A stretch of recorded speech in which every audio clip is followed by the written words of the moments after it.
सताया गया है, अब यह समाज जाग चुकी है। अब यह किसी के बहाने में, किसी के बहकावे में आने वाला नहीं है। 100 में 30 महिलाओं को टिकट मिलेगा विधायक बनने के लिए, सांसद बनने के लिए। ऐसे वंचित समाज के बेटे को विधायक से चुन करके भेजिए, सांसद चुन करके भेजिए। अगर अमीर का बेटा कौन से कंप्यूटर पढ़ेगा तो गरीब का भी बेटा कौन से कंप्यूटर पढ़ेगा। धन्यवाद संचालक महोदय, जो आप आज हमें इस लायक समझ पा रहे हैं। मैं यहाँ उपस्थित तमाम माताएं, बहनें, बुजुर्ग, अभिभावकगण, नौजवान साथियों एवं हमारे गार्जियन, आदरणीय सुभाषपा के प्रदेश अध्यक्ष माननीय श्री उदय नारायण राजभर जी, साथ ही स्वतंत्र भारतीय समाज पार्टी के तमाम कार्यकर्ता, पदाधिकारी, नेतागण, सभी को मैं चरण स्पर्श करके आशीर्वाद लेना चाहूंगा। देखिए, मैं आप ही का बेटा हूं। पहली बार जब आदरणीय प्रदेश अध्यक्ष महोदय हमारे दरवाजे पर पहुंचे थे तो उस समय शायद हमें 10 आदमी के बीच में बोलने का हौसला, हिम्मत नहीं था। तो माननीय नेताजी हमको बोले कि अभी आप पंचायत समिति से चुनाव भी जीते हैं, आप अपने ब्लॉक के नेता हैं, तो जब बोलिएगा नहीं तो फिर नेतागिरी कैसे होगा। तो हमने सोचा कि साहब तो बड़ी अच्छी बात बोल रहे हैं, जब हम नेता में जीते हैं और बोलेंगे नहीं, समाज के लिए चर्चा नहीं करेंगे तो फिर नेतागिरी होगा कैसे। देखिए, आज हमारे गार्जियन यहाँ बैठे हुए हैं, हमारे अभिभावक बैठे हुए हैं, हमारी माँ बहनें बैठी हुई है। आज मैं भाषण नहीं दूंगा। एक बच्चा जब माँ के गर्भ से जन्म लेता है तो उसे पहली शिक्षा अपने माता पिता से मिलता है, उसके बाद समाज से सीखने को मिलता है, और इसी तरह समाज से सीखते सीखते एक दिन वही बच्चा एक ऐसे मंजिल पर, ऐसे मुकाम पर पहुंच जाते हैं जिनको देश और दुनिया सलाम करती है। कोई भी काम किसी भी व्यक्ति के लिए छोटा नहीं होता है और कोई भी काम किसी व्यक्ति के लिए उतना बड़ा नहीं होता है कि हम लोग नहीं कर पाएंगे। हर इंसान, हर व्यक्ति हर काम को कर सकता है, चाहे वह गरीब का बेटा हो, अमीर का बेटा हो, कम पढ़ा लिखा हो, ज्यादा पढ़ा लिखा हो। यह बात कोई मायने नहीं रखता है कि हम थोड़ा कम पढ़े लिखे हैं, हमारे पास उतनी योग्यता नहीं है तो हम इस मुकाम पर पहुंचने के लायक नहीं है।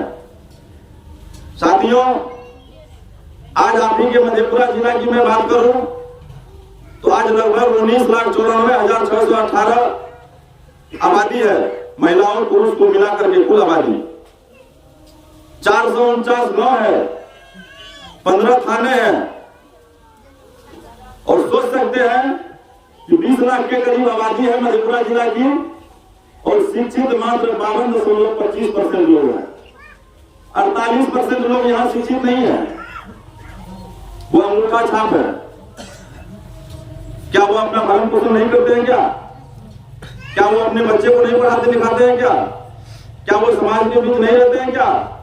रहते हैं, लेकिन उसमें भी कुछ कैटेगरी है जो इस नुक्कड़ सभा के माध्यम से हम लोग पूरे बिहार के 38 जिला में प्रयास करता हूं बताने का, जितना मैं आप लोगों के आशीर्वाद से सीख पाया हूं उस अनुसार।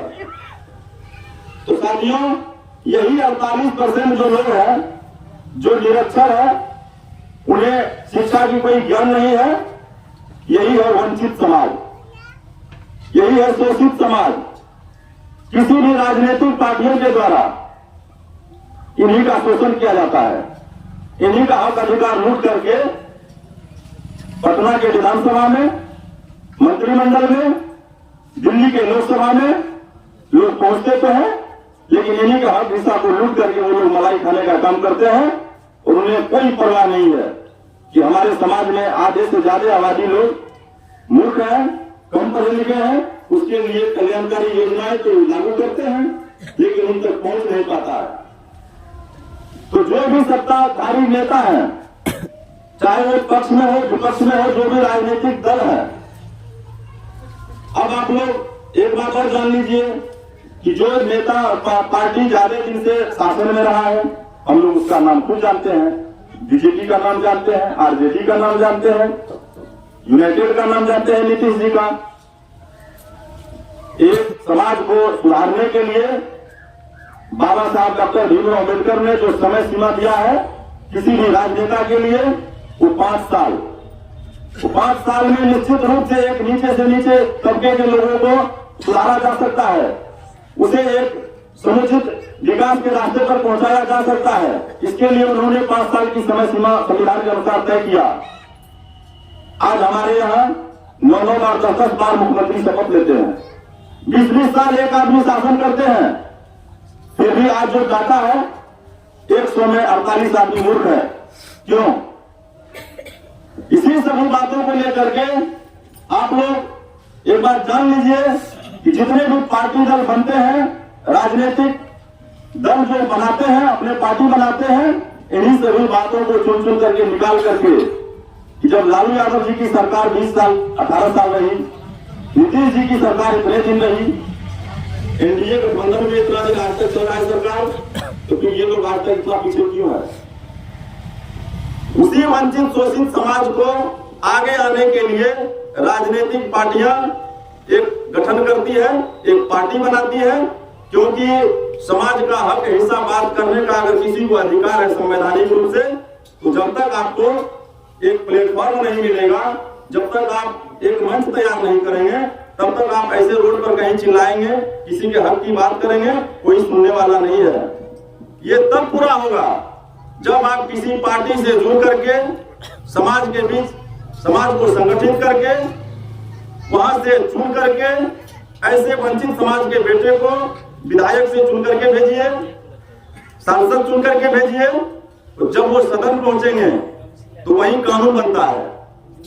और वहां जब इन 48% के लिए कोई कानून नहीं देखेगा वो, तो वहां लड़ाई लड़ेगा कि आज भी 48% लोग निरक्षर है, अंगूठा छाप है, वो समझ नहीं पाते हैं सरकारी योजनाओं को, उनके बीच कोई बताने वाला नहीं है, तो वो लड़ाई लड़ करके उनके लिए भी विकास योजनाएं लागू ही नहीं करवाते हैं, बल्कि उनके घर घर तक पहुंचाने का काम करती है। इसीलिए नई नई पार्टियां अपनी पार्टी बनाती है, पार्टी का गठन करती है कि इन्होंने 20 साल से कुछ नहीं किया, इन्होंने 30 साल से कुछ नहीं किया, हमें मौका दीजिए, हम करके दिखाएंगे। ये बदलाव होना चाहिए कि नहीं होना चाहिए? होना चाहिए। बताइए आप लोग, अगर एक आदमी को 10 साल 15 साल मुखिया बनाते हैं और कुछ काम नहीं करता है, तो उसको बदलते हैं कि नहीं बदलते हैं? बदलते हैं ना। बस यही फंडा है, वही बात हर जगह है। अगर एक विधायक काम नहीं करता है, दूसरे बार उसको हरा दीजिए, दूसरे पार्टी को चुनिए। वो भी अगर काम नहीं करता है, फिर तीसरे दल को मौका दीजिए। आज राजस्थान में देखिए यही चल रहा है, पंजाब में देखिए, दूसरे राज्य में देखिए, 5 साल से ज्यादा समय नहीं मिलता है। 5 साल देख लिया, उसके बाद कोई नया पार्टी हो, पुराना हो, कोई मायने नहीं रखता है। खतियानी पार्टी नहीं चलता है दूसरे राज्य में। जो नया पार्टी आता है उसको लोग वहां चुनते हैं और बहुत ज्यादा विकास होता है वहां पर। इसीलिए माताएं बहनें, सबसे पहले बाबा साहब डॉक्टर भीमराव अम्बेडकर ने कहा है, 3 बातें याद रख लीजिए। जो समाज 3 बातों को याद रख लिया, उसको न कोई ठग सकता है, न कोई उसका शोषण कर सकता है, न कोई उसको वंचित रख सकता है। सबसे पहले उन्होंने कही, शिक्षित होइए। शिक्षा अगर आपके पास रहेगा, आप पढ़े लिखे रहेंगे, तो आपको कोई भी व्यक्ति बरगला नहीं सकेगा। गलत अफवाह आपके बीच फैलाएगा, आप पढ़े लिखे हैं, समझ जाएंगे, आप उनके अफवाहों में नहीं फंसेंगे। तो सबसे पहले शिक्षित होना जरूरी है। उसके बाद उन्होंने कहा संगठित होना जरूरी है। जब तक हम लोग की 5 उंगली है, बताइए, एक उंगली से किसी को मारेंगे चोट लगेगा? लगेगा चोट? नहीं लगेगा। जब इन्हीं 5 उंगली को एक जगह ऐसे बोल करके मुट्ठी बना लेंगे, तब अगर किसी को मारेंगे तो बताइए चोट लगेगा कि नहीं लगेगा? बताए मैंने, आप लोग बताइए, लगेगा ना चोट? इसी तरह सब लोगों को आवश्यकता है कि मुट्ठी की तरह संगठित होने की। टीका टिप्पणी नहीं करना है, ये सब चीज चलते रहता है। अरे बड़का नेता हो गया फलाना का बेटा आजकल, कैसे ना, आजकल फलाना का बेटा नेता आ गए, समिति बन गए, मुखिया बन गए, सदस्य बन गए, उड़ा लाग गए, ये सब चलता रहता है। टीका टिप्पणी चलता रहता है, उस पर ध्यान नहीं देना है। समाज कैसे आगे बढ़ेगा, आप कैसे आगे बढ़ेंगे, हमारा जो छोटा छोटा बच्चा है, जो जनरेशन है, वो कैसे आगे बढ़ेगा? और आगे बढ़ने का मतलब क्या?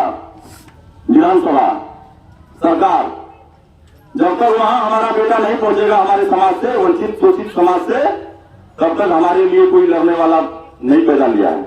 हमारा बात ही नहीं करेगा, क्योंकि जब सब कोई हमारा ही बात करेगा तो फिर हमारा जो लूट करके लोग खा रहा है तो लूट पाएगा? नहीं लूट पाएगा। इसीलिए कुछ लोगों को दे देता है और कुछ लोगों का ले लेता है। इसीलिए नेता को देखते हुए 5 साल में करोड़पति हो जाता है, उसके पीछे बंगला गाड़ी बॉडीगार्ड सब घूमने लगता है। कहां जाता है? आपका पैसा है, आपके हिस्से का पैसा है। हम लोग जान ही नहीं पाते हैं कि हमारा हिस्सा क्या है। यह तब जानिएगा जब आप वहां तक पहुंचिएगा। माताएं बहनें, खास करके आप लोग एक बार दृढ़ मान लीजिए, ये 2025 चल रहा है और ये हम लोग 2025 के विधानसभा के लिए ही नहीं इस तरह का बैठक कर रहे हैं, आपके जीवन भर के लिए हम बैठक कर रहे हैं और समझा रहे हैं। 2030 से आदरणीय नरेंद्र मोदी जी, देश के प्रधानमंत्री जी, कानून पास कर दिए हैं। आदरणीय ओम प्रकाश राजभर जी के कहने पर इन्होंने खूब लताड़ा, उनको खूब लड़ाई लड़ी कि जब जितना पुरुष वोट देता है उतना वोट महिला भी देती है, तो पुरुष को ज्यादा से ज्यादा जगह मिलता है, महिलाओं को कहीं जगह नहीं मिलता है। तो 2030 से 100 सीट अगर विधानसभा चुनाव लड़ा जाएगा, लोकसभा चुनाव लड़ा जाएगा, तो जान लीजिए कि उसमें 30 महिलाएं चुनाव लड़ेगी, जो आज तक आरक्षित नहीं हुआ था। 100 में 30 महिलाओं को टिकट मिलेगा विधायक बनने के लिए, सांसद बनने के लिए। तो आप लोग अपने आप को एक्टिव होइएगा, जागरूक होइएगा, हौसला हिम्मत को आगे बढ़ाइएगा। कोई भारी बात नहीं है। अभी हम तो यहाँ बोल पा रहे हैं, यह भी लोगों का देन है। पहली बार हमको अपने दरवाजे पर 10 लोगों के बीच में बोलने में झिझक होती थी, डर लगता था। पढ़े लिखे नहीं है ज्यादा, बैचलर किए हुए हैं, BA किए हुए हैं, किसी तरह कर लिए, लेकिन लोगों के बीच नहीं बोल पा रहे थे।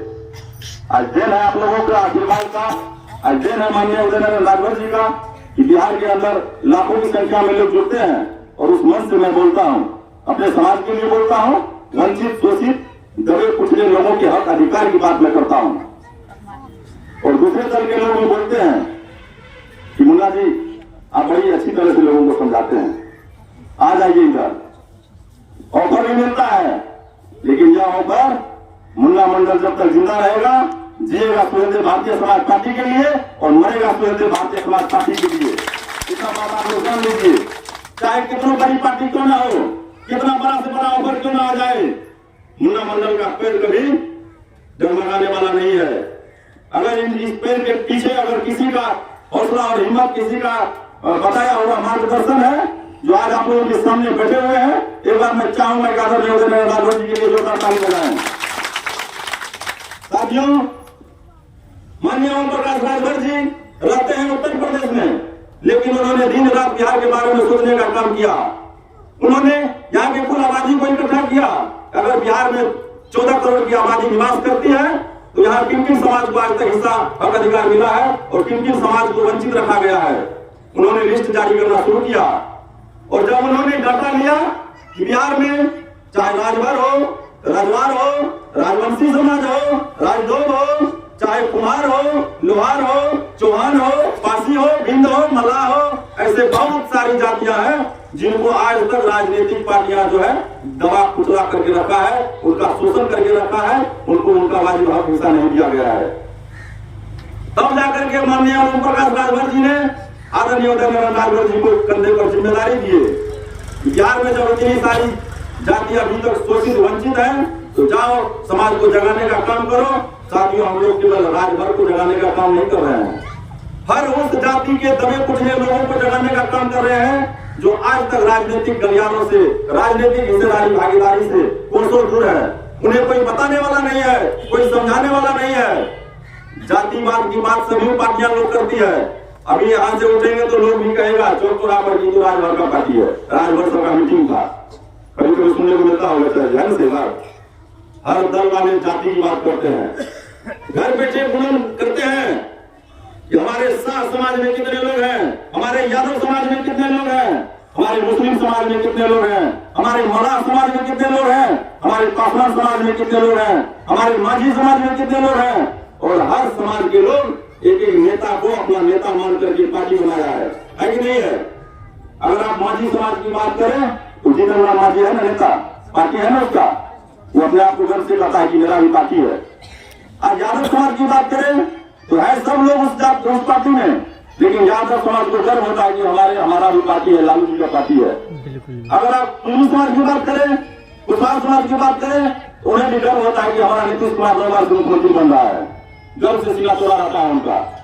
साथियों, इसीलिए जाति की बात करनी पड़ती है। आज हमें भी गर्व हो रहा है कि हमारा जाति का लोग आदरणीय ओम प्रकाश राजभर जी उत्तर प्रदेश में कैबिनेट मंत्री लगातार 2 बार से हैं। ये खुशी की बात है कि नहीं है? उसी तरह जब आप संगठित हो जाएंगे तो वो अब समय दूर नहीं है, 2025 का विधानसभा आपके समाज का बेटा, जो भी समाज वंचित है, शोषित है, जिनको सताया गया है, अब यह समाज जाग चुकी है। अब यह किसी के बहाने में, किसी के बहकावे में आने वाला नहीं है, और आपके समाज का भी बेटा विधानसभा में गरजेगा। यही 2025 बहुत नजदीक आ रहा है साथियों। इन्हीं सभी बातों को बताने के लिए आप लोगों के बीच हम लोग इस तरह का बैठक समाहित करते हैं।